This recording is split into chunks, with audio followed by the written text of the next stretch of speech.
6G প্রযুক্তির প্রতি আগ্রহী ইতিমধ্যে ইউরোপের তুলনায় চায়না এবং মার্কিন যুক্তরাষ্ট্রে বেশি বলে মনে হচ্ছে।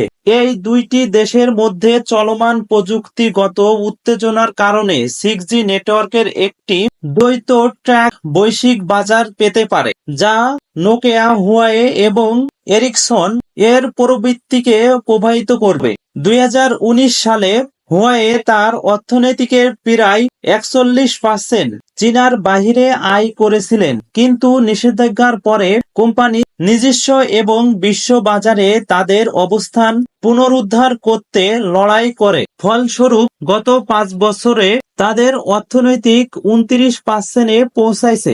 ধীরে ধীরে কোম্পানিটি তার উন্নতি সাধন এবং প্রযুক্তির কারণে 5G নেটওয়ার্ক বাজারের গতি পেতে শুরু করেছে। বর্তমান পরিস্থিতিতে কোম্পানিটি চায়না